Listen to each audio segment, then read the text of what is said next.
Pagi itu, sinar oranye keemasan mengintip di antara celah-celah gedung pasar tradisional, meneteskan cahaya lembut ke trotoar yang masih basah karena embun semalam. Gerobak raka merah bata yang hampir pudar karena 100 kali tumpahan saus sambal berdiri tegak di pinggir jalan seolah menunggu sahabat setia angin pagi mengusir rasa sepi. Dari sudut rendah, kamera menyorot kaki raka yang menapaki aspal licin, sepatu bootsnya menapak lembut di antara genangan air. Raka menggeser tirai biru tua gerobak, mengeluarkan wajan besi yang berkarat tipis, senjata utama dalam pertarungan melawan kelaparan. Ia menyiapkan tempeh bakar, memotongnya tipis-tipis, lalu menancapkan tusuk bambu berwarna kuning cerah. Namun ketika ia menyalakan kompor tua dengan tabung gas berwarna merah, sebuah desis tidak biasa muncul. Di tengah kebingungan itu, muncul sosok ibu muda dengan dua anak kecil berlari-lari di antara kerumunan. Raka menatap mereka pergi, melihat mereka menghilang di antara kerumunan, namun hati kecilnya terasa lebih ringan. Setelah gerobak rasa Nusantara ditutup pada senja yang mulai menggelap, Raka melangkah perlahan melewati lorong sempit antara bangunan pasar yang sudah beristirahat. Angin malam yang masih sejuk menyapu dedaunan kering di sekitar, menambah rasa letih di pundaknya. Ia menatap ke arah tempat pembuangan limbah organik yang biasanya jadi zona terlarang bagi para pedagang.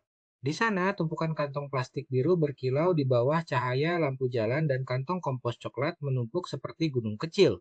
Raka menahan napas, mengingat betapa kerasnya hari ini, penjualan hampir tak masuk, dompet masih tipis, dan hutang menumpuk di belakangnya seperti bayang-bayang kelam. Tanpa sengaja, matanya tertuju pada sekumpulan kulit pisang yang tergeletak berserakan di pojok paling pinggir.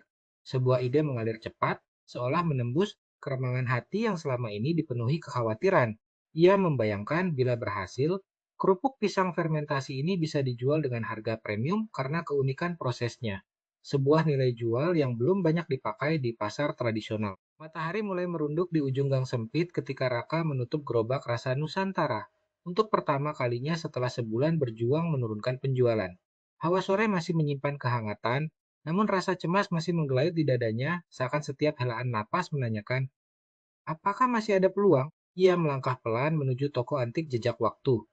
Sebuah bangunan berwarna pastel dengan lampu gantung Art Deco berkilau kuning tembaga yang memantulkan cahaya hangat di antara rak-rak kayu tua berlapis debu. Lila menepuk bahu Raka. Aku tahu kamu butuh ruang dan aku butuh mata baru. Bagaimana kalau kamu pakai sudut kecil ini untuk menjual kerupuk pisang fermentasi? Mereka pun mulai menyiapkan pasar malam retro. Meja kayu berlapis kain batik ditata rapi, kerupuk pisang berwarna kemasan disusun dalam piring keramik berwarna biru. Sementara Lila menata koleksi jam antik, kamera film, dan kursi goyang bergaya tahun saplatan. Suasana semakin hidup ketika para pelanggan mulai berdatangan. Ada mahasiswa yang mencari inspirasi, di antara radio jadul, ada ibu-ibu yang mengingat masa kecil lewat aroma kerupuk fermentasi yang khas. Namun kebahagiaan itu tiba-tiba terhenti. Dari dalam dinding, listrik toko padam seketika menenggelamkan cahaya oranye dalam kegelapan pekat. Akhirnya, pasar malam retro berlanjut lebih lama dari yang direncanakan. Lila melihat penjualan antik naik, Raka melihat penjualan kerupuk melonjak, dan keduanya menyadari bahwa kolaborasi tak terduga ini bukan sekadar menukar ruang, melainkan mengubah krisis menjadi peluang. Raka masih mengingat rasa panas-panasnya saat menunggu matahari terbenam di atas alun-alun pasar.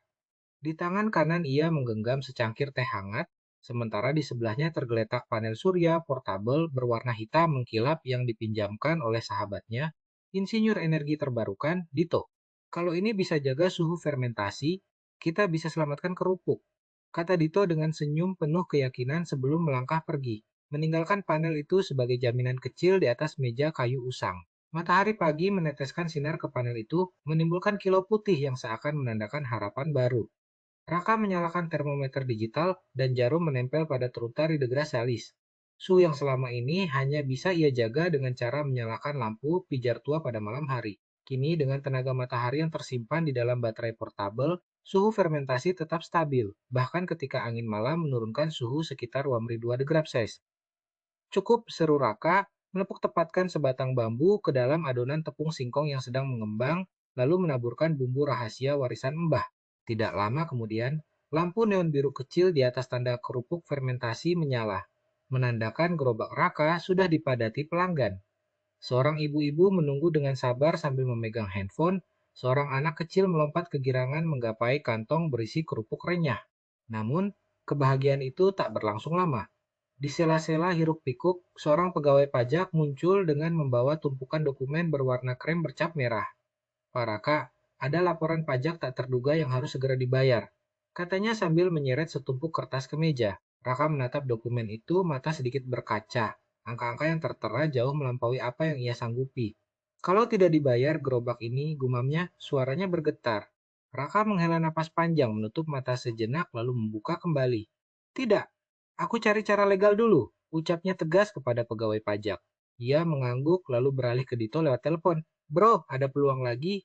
Kita bisa pakai panel surya ini buat produksi energi tambahan, jual listrik ke warga sekitar. Bisa bantu lunasi pajak."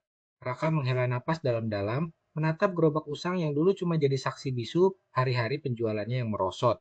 Hari itu bukan lagi soal menumpuk piring berisi nasi kuning yang hampir tak laku, melainkan soal menyalakan kembali harapan yang sempat padam.